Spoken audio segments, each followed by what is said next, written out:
Hello friends. आज से हम मध्यकालीन भारत का इतिहास पढ़ेंगे। चूंकि हम यह महेश सर की NCERT पुस्तक से कवर कर रहे हैं, जो कि प्रश्नों के माध्यम से दिया गया है। हम प्रश्नों को देखेंगे, जहां आवश्यक पड़ेगा कॉन्सेप्ट को भी क्लियर करते हुए चलेंगे। इससे हमारे प्रश्न भी तैयार हो जाएंगे और कॉन्सेप्ट भी क्लियर हो जाएगा। तो चलिए हम प्रश्नों को देखेंगे। तो आज हमारा पहला टॉपिक कौन सा है? भारत पर मुस्लिमों का आक्रमण। सबसे पहले यही देखेंगे कि भारत पर कौन से मुस्लिमों का, कब भारत पे आक्रमण हुआ, कौन पहले आए और क्या कौन सी घटनाएं जो मुस्लिमों से संबंधित हैं सर्वप्रथम हुई, और मध्यकालीन भारत में जो शासन प्रशासन चलता है उसी की जो पृष्ठभूमि है वो कैसे तैयार होती है। तो चलिए हम प्रश्नों को देखते हैं। पहला प्रश्न है, भारत पर आक्रमण करने वाले प्रथम मुस्लिम आक्रमणकारी मूलतः कहाँ के निवासी थे? प्रथम मुस्लिम आक्रमणकारी अरब के निवासी थे। अरब, हम देखते हैं ना, अरब कंट्रीज हैं, सऊदी अरब, ईरान, इराक, तुर्की। तो यहीं से प्रथम मुस्लिम आक्रमणकारी भारत में आए थे। और सबसे पहले कब? 712 ईस्वी में मोहम्मद बिन कासिम के द्वारा प्रथम सफल आक्रमण हुआ था, जो कि मुस्लिमों का था, और भारत में आए वो अरबी थे। आगे है, 711 ईस्वी में भारत पर सर्वप्रथम मुस्लिम आक्रमण किसके नेतृत्व में किया गया? यहाँ पे सन पूछा है। 711 ईस्वी में उबैदुल्ला, सर्वप्रथम उबैदुल्ला के नेतृत्व में भारत में प्रथम मुस्लिम आक्रमणकारी आए, लेकिन ये सफल नहीं रहे। तो ये पूछा जाता है 711 में। मोहम्मद बिन कासिम तो 712 में आए, लेकिन 711 में एक लोग उबैदुल्लाह थे जो आ चुके थे, लेकिन इनका आक्रमण सफल नहीं रहा और ये लौट गए थे, जो 711 में आए। अगले ही वर्ष, यहाँ पे एक नोट है, 712 ईस्वी में मोहम्मद बिन कासिम ने सिंध को, वहां के राजा दाहिर, सिंध में कौन से राजा थे? दाहिर, राजा दाहिर। सिंध के राजा दाहिर को पराजित कर हट्टा के समीप देवल बंदरगाह, कौन सा बंदरगाह? देवल बंदरगाह को अपने अधिकार में ले लिया। तो सबसे पहले मोहम्मद बिन कासिम भारत में कब आए? 712 ईस्वी में। उस समय सिंध के राजा दाहिर थे, उन्होंने हराया और थट्टा के समीप देवल बंदरगाह था, उस पर मोहम्मद बिन कासिम ने 712 ईस्वी में अधिकार कर लिया। तो अब देखिए, यहाँ पे सफल मुस्लिम आक्रमण हुए हैं। उबैदुल्ला थे, हाँ पहले आए थे, लेकिन उनका सफल आक्रमण नहीं था। आप इस बात को ध्यान रखेंगे। आगे देखते हैं, सिंध के क्षेत्र में मोहम्मद बिन कासिम ने अंतिम विजय किस नगर पर प्राप्त की? मोहम्मद बिन कासिम ने अंतिम विजय, पहला विजय सिंध के क्षेत्र में राजा दाहिर को उन्होंने पराजित किया और देवल नामक बंदरगाह पर अधिकार कर लिया। मोहम्मद बिन कासिम अंतिम विजय, पहली विजय तो सिंध पर की है 712 ईस्वी में, लेकिन अंतिम विजय मुल्तान, जिसे स्वर्ण नगरी भी कहते थे, मुल्तान पर अधिकार किया। तो प्रथम विजय तो सिंध के जो देवल बंदरगाह था उस पर कर लिए, लेकिन अंतिम विजय था मुल्तान पर किए, जिसे स्वर्ण नगरी भी कहते हैं। आगे है, भारत में जजिया कर लगाने वाला प्रथम शासक कौन था? जजिया कर जो धार्मिक कर होता था और गैर मुस्लिमों पर लगाया जाता था। जैसे मुस्लिम के अलावा अगर कोई भी अपने रीति रिवाजों धर्म के अनुसार कार्य करते थे या तीर्थ यात्रा करते थे, तो उन्हें जजिया देना पड़ता था। तो ये गैर मुस्लिमों से लिया जाने वाला धार्मिक कर होता था। तो पहली बार जजिया कर किसके द्वारा लगाया गया? मोहम्मद बिन कासिम के द्वारा। वही है जो प्रथम मुस्लिम आक्रमणकारी थे जो भारत में आए। मोहम्मद बिन कासिम के द्वारा सबसे पहले जजिया कर लगाया गया था। आप इस बात को ध्यान रखेंगे। आगे है, सिंध क्षेत्र में अरबों द्वारा किसका प्रचलन प्रारंभ किया गया था? किसके द्वारा? अरबों के द्वारा सबसे पहले किसका प्रचलन प्रारंभ किया गया था, जो कि सिंध क्षेत्र में प्रारंभ किया गया है? ऊंट का पालन और खजूर की खेती सिंध क्षेत्र में अरबों के द्वारा। हम देखते हैं ना, जैसे आधुनिक भारत में हमने पढ़ा था, तंबाकू हो गया, लाल मिर्च हो गया, ये सब पुर्तगालियों की देन है। उसी तरीके से सिंध क्षेत्र में जो ऊंट पालन है और खजूर की खेती है वो अरबों के द्वारा ही प्रचलित की गई। जैसे हम अपने साथ बहुत सारी चीज़ें भी लाते हैं, ले जाते हैं, उसी तरीके से अरबी लोग भी ऊंट पालन की प्रथा और खजूर की खेती के लिए वहाँ पे प्रथा चलाए और वहाँ से लाए, वहाँ पे व्यापार वाणिज्य को बढ़ाया। आगे देखते हैं, अरबों के पश्चात भारत में किन विदेशी आक्रमणकारियों का आगमन हुआ था? अरब जब आए उसके बाद किन विदेशियों का आक्रमण हुआ? अरबों के बाद तुर्की भारत में आए। जिस तरीके हमने आधुनिक भारत के इतिहास में देखा था, सबसे पहले पुर्तगाली आए, फिर डच आए, फिर अंग्रेज आए, फिर डेनिश आए, फिर फ्रांसीसी आए। उसी तरीके से अरबों के बाद मध्यकालीन भारत में तुर्कों का आक्रमण हुआ। वर्तमान का तुर्की जो क्षेत्र है मुख्यतः उधर क्षेत्र से। आगे देखते हैं, तुर्की में गजनवी वंश की स्थापना किसके द्वारा की गई थी? यहाँ पे तुर्की की बात हो रही है। तुर्की में गजनवी वंश की स्थापना अल्पतगीन गजनी के द्वारा तुर्की में गजनवी वंश की स्थापना की गई थी। तो ये आप ये याद रखिएगा, कब?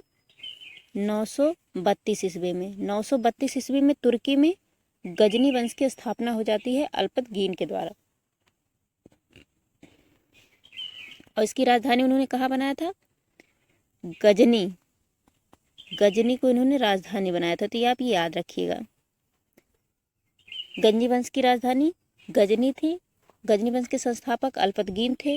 उन्होंने 932 ईस्वी में गजनी वंश की स्थापना तुर्की में की थी। बाद में जब गजनी के बाद उत्तराधिकारी इसके आते गए तो ये आगे का क्रम बढ़ता गया। आगे देखते हैं, भारत पर प्रथम तुर्की आक्रमण। अब तक हमने देखा कि प्रथम मुस्लिम आक्रमण, उसमें भी अरबी थे। उसी तरीके से जो तुर्की इसके बाद आए, तो तुर्की में प्रथम तुर्की आक्रमण किसके द्वारा किया गया? जो भारत में किया गया, वो प्रथम मुस्लिम थे।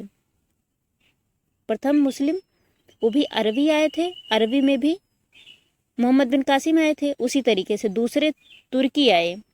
तुर्की में कौन व्यक्ति पहले आए? तो प्रथम तुर्की आक्रमणकारी सुबुक्तगीन गजनी थे। सुबुक्तगीन गजनी के द्वारा प्रथम तुर्की आक्रमण भारत में हुआ था। तो ये आप बहुत महत्वपूर्ण है, इसको आप याद रखिएगा। आगे देखते हैं, अंतर याद रखिएगा, वो प्रथम मुस्लिम आक्रमणकारी हैं और ये प्रथम तुर्की आक्रमणकारी है। कुल में अगर देखा जाए तो पहले मोहम्मद बिन कासिम थे, लेकिन अगर केवल तुर्की का देखा जाए तो सुबुक्तगीन गजनी थे। आगे है, 712 ईस्वी में भारत पर सर्वप्रथम सफल मुस्लिम आक्रमण करने वाला कौन था? वही मोहम्मद बिन कासिम थे। असफल उबैदुल्ला के द्वारा हुआ था, लेकिन सफल 712 ईस्वी में मोहम्मद बिन कासिम के द्वारा आक्रमण हुआ। आगे है, सुबुक्तगीन गजनी ने अपने आक्रमण के दौरान पश्चिमोत्तर भारत के किस हिंदू शासक को पराजित किया था? जब सुबुक्तगीन, जो कि गजनी वंश के प्रथम आक्रमणकारी थे जो भारत में आए थे, तो उस समय जब पश्चिमोत्तर भारत, चूंकि जैसे हमारा ये प्यारा भारत है, तो जो उत्तर भारत का ये क्षेत्र है, खैबर पख्तून दर्रे हैं, उधर से ही तुर्की आक्रमणकारी भारत में आते थे। तो उस जो पश्चिमोत्तर भारत है, उस समय वहाँ के शासक कौन थे? हिंदू शाही शासक वहाँ था, वहाँ जयपाल का शासन था। ये बहुत महत्वपूर्ण है कि जब महमूद गजनबी कब आए थे? अभी सुबुक्तगीन आए हैं तो हिंदू शाही शासक हैं। फिर सुबुक्तगीन के बाद कौन आते हैं? महमूद गजनवी 1001 ईस्वी में, क्योंकि गजनी वंश की स्थापना हो गई है। और ये लोग इसलिए एक देश से दूसरे देश, एक जगह से दूसरे, क्योंकि कबीलाई क्षेत्र लोग थे और चूंकि अशांत क्षेत्र था, जो अरबी क्षेत्र था एकदम अशांत क्षेत्र था, तो ये लोग धन, इनका उद्देश्य ही था धन को लूटना और इस्लाम धर्म का प्रचार प्रसार करना। सभी अरबी, जो अरबी, चाहे वो तुर्की आए, चाहे अरबी आए, चाहे जो भी मुस्लिम आक्रमणकारी आए, उनका दो मुख्य उद्देश्य यही था, एक तो धन लूटना और दूसरा मुस्लिम धर्म का प्रचार प्रसार करना। तो इनका मुख्य उद्देश्य यही रहता था, साम्राज्य स्थापित करने का इनका कोई उद्देश्य नहीं था। बल्कि हम बाद में देखेंगे, ये जो अपना साम्राज्य बनाते भी थे तो अपने गुलामों को देके चले जाया करते थे। अगर गुलाम अपने साम्राज्य को विस्तारित कर सके तो ठीक, नहीं तो आप यहाँ क्या याद रखिएगा, प्रथम हिंदू शाही शासक जयपाल थे। तो यही है, जब प्रथम तुर्क आक्रमण भारत में हुआ, तुर्क की बात हो रही है, तो उस समय पंजाब में यह जो पश्चिमोत्तर क्षेत्र है, उस समय आज भी उसका पंजाब क्षेत्र ही है, तो उस समय पश्चिमोत्तर क्षेत्र पर शाही वंश का शासक था, हिंदू शाही वंश, जयपाल के द्वारा। जयपाल नामक व्यक्ति शासन कर रहे थे जब तुर्की आक्रमण हुआ सुबुक्तगीन के नेतृत्व में। प्रथम तुर्की आक्रमणकारी सुबुक्तगीन थे। आगे है,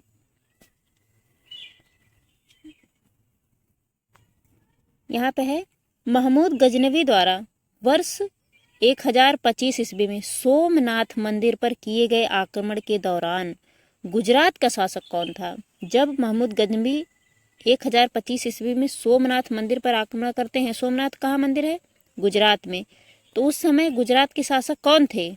गुजरात के शासक उस समय भीम प्रथम थे।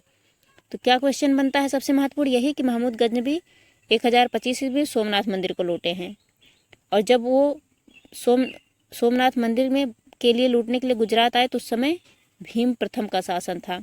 कई बार यही प्रश्न पूछा जाता है कि सोमनाथ मंदिर के लूट के समय गजनी से किसकी भिड़ंत हुई थी, भीम प्रथम की। आगे नोट है, महमूद गजनवी ने भारत पर 1000 से लेकर 1027 ईस्वी के मध्य 17 बार आक्रमण किया। इसके आक्रमण का मुख्य उद्देश्य भारत की धन संपदा लूटना था, न कि साम्राज्य स्थापित करना। अभी अभी हमने देखा कि जो अरबी थे, तुर्की थे या मुस्लिम आक्रमणकारी थे, उनका मुख्य उद्देश्य यही था, धन को लूटना और इस्लाम धर्म का प्रचार प्रसार करना, यही उनका मुख्य उद्देश्य था। और अगर कभी प्रश्न आए महमूद गजनवी का भारत पर कितनी बार आक्रमण हुआ, 17 बार। 1000 ईस्वी से लेके 1027 ईस्वी तक लगभग इसने 17 बार भारत पर आक्रमण किया। महमूद गजनवी के बारे में आप एक चीज़ ये भी जान लीजिए कि महमूद गजनवी 27 वर्ष की अवस्था में 998 ईस्वी में गद्दी पर बैठा था। महमूद गजनवी ने बगदाद के खलीफा, उस समय कौन थे, चूँकि खलीफा वहाँ पे सबसे महत्वपूर्ण होता था, यहाँ तक कि जब खिलाफत आंदोलन हुआ तब भी खलीफा का महत्व बहुत अधिक था 1919 ईस्वी में। तो उस समय बगदाद में खलीफा बैठते थे, और खलीफा उस समय कौन थे, अल आदिर बिल्लाह उस समय खलीफा थे। उन्होंने गजनवी जो 27 वर्ष में बैठा उसके शासन को मान्यता दी थी कि नहीं, आपका साम्राज्य उचित है, और उन्हें यामुन उद दौला की उपाधि दी। गजनवी ने यामीन उद दौला की उपाधि धारण की, जो कि उस समय बगदाद के खलीफा के द्वारा उन्हें दिया गया, यामीनुल्लाह भी कहा जाता है। महमूद गजनवी को माना जाता है कि एक वह मूर्ति भंजक था। उसे यह बात का एहसास हो गया था कि भारत में जो उस समय हिंदुस्तान कहा जाने लगा, चूँकि हम आगे देखेंगे अभी कि जब इन्होंने भारत पर आक्रमण किया तो उन्हें लगता था कि जो भारत के मंदिर हैं उसमें सबसे अधिक धन दौलत है, इसीलिए सभी मंदिरों को ही इसने सबसे अधिक टारगेट किया, जो कि ऐसा माना जाता है कि सोमनाथ मंदिर में इतना है, एक देश का निर्माण भी इससे हो सकता था, इतना धन दौलत, इतना सोना चांदी में उसमें था, सब लूट के ले गए ये लोग। आगे देखते हैं, यहाँ पे एक नोट है कि भारतीय जनता के लिए, जनता की बात हो रही, भारतीय जनता के लिए हिंदू शब्द का सर्वप्रथम प्रयोग अरबों द्वारा किया गया है। हम ये देखते हैं ना, ये हिंदू है, ये मुस्लिम है, ये हिंदू है, मुस्लिम है, लेकिन जो हिंदू शब्द है, क्या हिंदू का वाकई में जो एक सनातन धर्म है उससे संबंध है? शायद नहीं।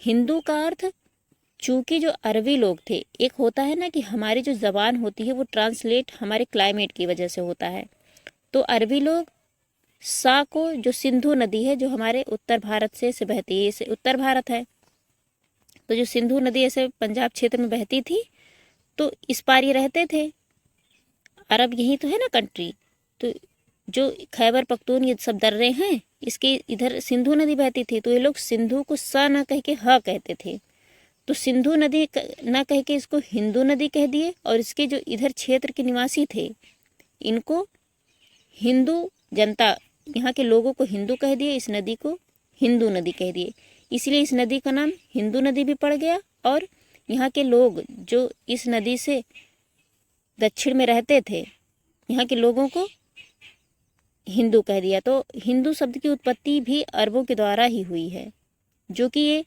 सा को सा न कह के ह कहते थे। आगे देखते हैं,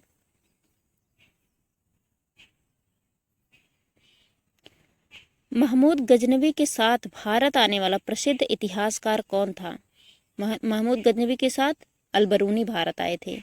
ये बहुत महत्वपूर्ण है, आप इसको याद रखिएगा कि कौन भारत आया था, अलबरूनी महमूद गजनवी के साथ भारत आए थे, जो कि एक बहुत बड़े इतिहासकार थे। यहाँ पे एक नोट है, अलबरूनी द्वारा किताबुल हिंद, उतवी द्वारा किताबुल यामिनी तथा फिरदौसी द्वारा शाहनामा पुस्तक की रचना की गई। अब हम ये भी देख लेते हैं कि महमूद गजनवी के साथ अलबरूनी, उतवी और फिरदौसी मुख्य प्रसिद्ध जो इतिहासकार थे वो आए थे। अलबरूनी की पुस्तक किताबुल हिंद, ये भी बहुत महत्वपूर्ण है। अलबरूनी की किताबुल हिंद किसकी पुस्तक है? अलबरूनी की। किताबुल यामिनी उतवी की पुस्तक है और शाहनामा फिरदौसी द्वारा लिखा गया है। फिरदौसी को पूर्व का होमर भी कहते हैं, ये आप उपमा याद रखिएगा, ये उपाधि पूर्व का होमर फिरदौसी को कहा जाता है, जिसने शाहनामा लिखा था। और फिरदौसी मोहम्मद गजनवी के साथ भारत आए थे।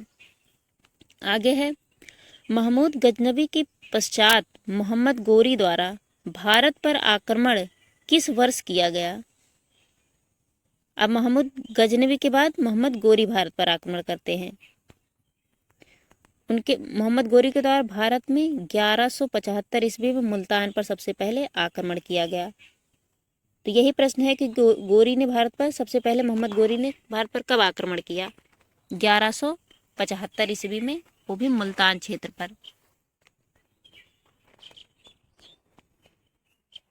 आगे देखते हैं, मोहम्मद गोरी के बारे में आप एक चीज जान लीजिएगा। उस समय मोहम्मद गोरी शहाबुद्दीन मोहम्मद गौरी का गौर शासक था। जब ये गौर का शासक बना, कब बना था? 1173 ईस्वी में। इसके बाद इसने आक्रमण 1175 ईस्वी में भारत पर किया। 1173 में जब ये शासक बने मोहम्मद गोरी गौर वंश के, इसके बाद भारत पर 1175 ईस्वी में मुल्तान क्षेत्र पर आक्रमण करते हैं। पहला क्षेत्र तो हमने देख लिया, मुल्तान पर था। 1175 ईस्वी में मोहम्मद गोरी का दूसरा आक्रमण कब हुआ था? 1178 ईस्वी में ये दोबारा आक्रमण हुआ। 75 के बाद 1178 ईस्वी में दूसरा आक्रमण पाटन में हुआ। हम देखते हैं ना, देवी पाटन कहाँ है? गुजरात में है। चूंकि लूट का सबको पता है सोमनाथ मंदिर का, तो गुजरात के पाटन में मोहम्मद गोरी का दूसरा आक्रमण हुआ। यहाँ के शासक उस समय जब मोहम्मद गोरी का हुआ आक्रमण तो भीम द्वितीय थे। भीम प्रथम का हमने देख लिया, भीम द्वितीय इस समय थे। गजनी के समय भीम प्रथम और गौरी के समय भीम द्वितीय गुजरात के शासक थे। आगे देखते हैं, यहाँ पे यह है भी। आगे का प्रश्न है, मोहम्मद गोरी का वर्ष 1178 ईस्वी में अन्हिलवाड़ा, जो कि पाटन में है, पाटन गुजरात में है, अन्हिलवाड़ा पर आक्रमण के दौरान किसके द्वारा पराजित किया गया? अर्थात जब पाटन पर मोहम्मद गोरी दूसरी बार आक्रमण करता है तो भीम द्वितीय के द्वारा पराजित होता है। तो हमने इससे पहले देखा कि जब दोबारा आक्रमण करते हैं तो गुजरात पर भीम द्वितीय का शासन होता है, जिन्हें हम मूलराज भी नाम से जानते हैं। भीम द्वितीय का अन्य नाम मूलराज भी है। तो कहीं प्रश्न आ जाए कि जब मोहम्मद गोरी का दूसरी बार गुजरात पर आक्रमण हुआ तो उस समय शासक कौन थे? मूलराज। तो ये भी याद रखिएगा, उन्हें भीम द्वितीय भी कहते थे और मूलतः नाम मूलराज था। और दूसरे आक्रमण में मोहम्मद गोरी हार गए थे भीम द्वितीय से। आगे है, तराइन का प्रथम एवं द्वितीय युद्ध किन के मध्य लड़ा गया था? तराइन का प्रथम और द्वितीय युद्ध मोहम्मद गोरी और पृथ्वीराज तृतीय के मध्य लड़ा गया था। तराइन का युद्ध कब हुआ था, किन के मध्य हुआ था? हम इसको देखते हैं, यहाँ पे है नोट है, इसको पहले देख लेते हैं कि तराइन का युद्ध 2 हुआ। प्रथम युद्ध 1191 ईस्वी में, जिसमें मोहम्मद गोरी पराजित हुए, जिसमें पृथ्वीराज तृतीय जीते। और पृथ्वीराज तृतीय कौन थे? चौहान वंश के शासक थे उस समय। और दूसरा तराइन का युद्ध अगले ही वर्ष 1192 ईस्वी में हुआ, जिसमें मोहम्मद गोरी विजित हो गए और पृथ्वीराज हार गए। हारना शब्द नहीं यूज करेंगे, लेकिन हाँ ये है कि चौहान वंश उस समय मोहम्मद गोरी से हार गए। तो तराइन का 2 युद्ध हुआ, 1191 ईस्वी में और 92 ईस्वी में मोहम्मद गोरी और पृथ्वीराज के मध्य। आगे है, मोहम्मद गोरी ने कन्नौज के शासक जयचंद को किस युद्ध में पराजित किया था? कन्नौज के शासक जयचंद को चंदावर के युद्ध में पराजित किया था। तो पहला महत्वपूर्ण यही है कि चंदावर का युद्ध किसके मध्य हुआ है? जयचंद और मोहम्मद गोरी के मध्य। जयचंद उस समय कन्नौज के शासक थे, वर्तमान में कन्नौज यूपी में पड़ता है। चंदावर का युद्ध 1194 ईस्वी में। आप ये ट्रिक से याद रखिएगा, चंदावर 94 और जयचंद के मध्य। गुजरात के बाद कन्नौज पे आक्रमण हुआ मोहम्मद गोरी का। इसके बाद कन्नौज के शासक जयचंद के मध्य और मोहम्मद गोरी के मध्य चंदावर का युद्ध 1194 ईस्वी में हुआ, जो कि कन्नौज में हुआ, जिसमें गौरी विजयी रहा। चंदावर के युद्ध में भी गौरी विजयी रहे। आगे देखते हैं। मोहम्मद गोरी के साथ भारत आने वाले प्रसिद्ध सूफी संत, हमने देखा गजनवी के साथ सुबुक्तगीन, अल्पतगीन, ये सब आए थे, अलबरूनी, लेकिन मोहम्मद गोरी के साथ सूफी संत आए। कौन सूफी संत थे जो मोहम्मद गोरी के साथ भारत आए थे? प्रसिद्ध सूफी संत शेख मोइनुद्दीन चिश्ती मोहम्मद गोरी के साथ भारत में आए थे। शेख मोइनुद्दीन चिश्ती बहुत महत्वपूर्ण व्यक्ति हैं। तो कभी भी प्रश्न आए, मोइनुद्दीन चिश्ती किसके साथ भारत आए थे? मोहम्मद गोरी के संग। आगे देखते हैं। सिक्कों पर देवी लक्ष्मी की आकृति किस मुल्तान या मुस्लिम शासक के द्वारा बनाया गया? देवी लक्ष्मी ये मुस्लिम है और किसी हिंदू धर्म के किसी देवी देवता की आकृति बन रही है सिक्कों पर। तो कौन थे जिसके द्वारा देवी लक्ष्मी की आकृति अपने सिक्कों पर बनवाई गई थी? मोहम्मद गोरी के द्वारा। मोहम्मद गोरी प्रथम मुस्लिम शासक था जिसके द्वारा देवी लक्ष्मी की आकृति अपने सिक्कों पर ढलाया गया था। ये बहुत महत्वपूर्ण फैक्ट सीधा पूछ लिया जाता है। और मोहम्मद गोरी के बारे में एक नोट आप याद रखिएगा कि मोहम्मद गोरी भारत के प्रदेशों को विजिट कर लेता है।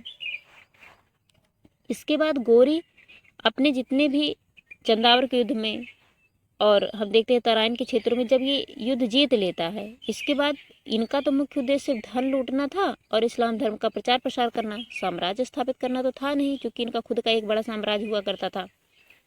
तो ये अपने साम्राज्य के जो विजित क्षेत्र होते थे, मोहम्मद गोरी ने क्या किया? मोहम्मद गोरी ने अपने जो गुलाम सेनापति थे, उस समय गुलाम प्रथा बहुत ज़्यादा प्रचलित थी, उन्हें सेनापति बनाया जाता था। तो जो अपने गुलाम था मोहम्मद गोरी ने अपने गुलाम सेनापतियों को सौंप कर ये गजनी वापस लौट गया। और गजनी जब वापस लौट गए, इसके बाद 15 मार्च 1206 ईस्वी को गजनी की मृत्यु भी हो गई। और 1206 ईस्वी में भारत में आक्रमण भी होते हैं बहुत सारे। तो यहाँ पे एक नोट और है, बख्तियार खिलजी, ये भी मोहम्मद गोरी के साथ आए होंगे। बख्तियार खिलजी मोहम्मद गोरी का एक साधारण दास था। ये बहुत महत्वपूर्ण है क्योंकि दासों का प्रचलन उस समय बहुत था। हम देखेंगे कुतुबुद्दीन ऐबक जो है, जो सबसे पहले भारत में जो एक सल्तनत काल चलता है, उसमें सबसे पहले जो कुतुबुद्दीन ऐबक थे वो एक दास ही थे। तो बख्तियार खिलजी मोहम्मद गोरी का एक साधारण दास था जिसने बंगाल और बिहार क्षेत्र पर विजय प्राप्त की। इसने अपने आक्रमण के दौरान नालंदा एवं विक्रमशिला विश्वविद्यालय को नष्ट कर दिया। नालंदा और विक्रमशिला विश्वविद्यालय को बख्तियार खिलजी के द्वारा बहुत, अगर कोई विभत्स घटना मध्यकाल की है तो सबसे विभत्स घटना यही है कि बख्तियार खिलजी द्वारा नालंदा एवं विक्रमशिला विश्वविद्यालय का नष्ट करना। चूँकि नालंदा विश्वविद्यालय को जब भी नष्ट किया गया था, ये 6 महीने तक ये लाइब्रेरी वैसे जलती रही। ऐसा माना जाता है कि इतनी हिंदू धर्म या फिर सनातन धर्म, विज्ञान या बौद्ध धर्म की इतनी पुस्तकें थीं कि इन पुस्तकों को जलने में 6 माह का समय लगा था। नालंदा एवं विक्रमशिला विश्वविद्यालय वर्तमान के बिहार क्षेत्र में पड़ता है। खिलजी के द्वारा नालंदा और विक्रमशिला विश्वविद्यालय को तहस नहस कर दिया गया था। ये इतिहास की सबसे विभत्स घटना है। आगे देखते हैं।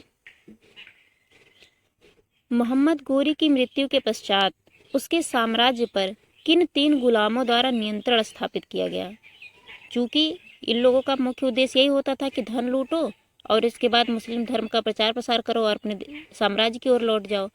तो जब साम्राज्य की ओर लौट गए तो अपने जो विजित प्रदेश थे उनको, अब जैसे गुजरात क्षेत्र, भारत तो बड़ा है, अब गुजरात क्षेत्र में किसी को बीच में मान लीजिए कोई रियासत है तो इनको अलग अलग गुलामों को बांट देते थे। तो अलग अलग गुलामों में हम देखते हैं कि सिंध क्षेत्र किसी को दे दिए, इधर जो कन्नौज में हुआ था इनको अलग दे दिए, गुजरात क्षेत्र जो कि सोमनाथ मंदिर को हर के लाए थे, तो 3 गुलामों को सौंपा था। वो थे यालदौज, कुबाचा और कुतुबुद्दीन ऐबक। इसी कुतुबुद्दीन ऐबक के द्वारा बाद में गुलाम वंश की स्थापना की जाती है और एक सल्तनत काल दिल्ली में लंबा चौड़ा चलता है, जिस पर 5 सल्तनत होते हैं। तो ये हम आगे देखेंगे। तो सबसे पहले मोहम्मद गोरी ने अपने गुलामों को अपना शासन प्रशासन सौंपकर गौर वापस चले गए, गौर साम्राज्य में। तो आप ये याद रखिएगा, क्योंकि हमारा ये आक्रमण से ही संबंधित प्रश्न था। बाकी हम वंशों के बारे में और पूरे दिल्ली सल्तनत को एक एक करके आगे पढ़ेंगे। तो इस लेक्चर को हम यही समाप्त करते हैं। आप इसको रिवाइज कर लीजिएगा। आप इसको रिवाइज कर लेंगे तो इससे आपके प्रश्न कभी गलत नहीं होंगे। इस लेक्चर को ही समाप्त करते हैं। Thank you very much.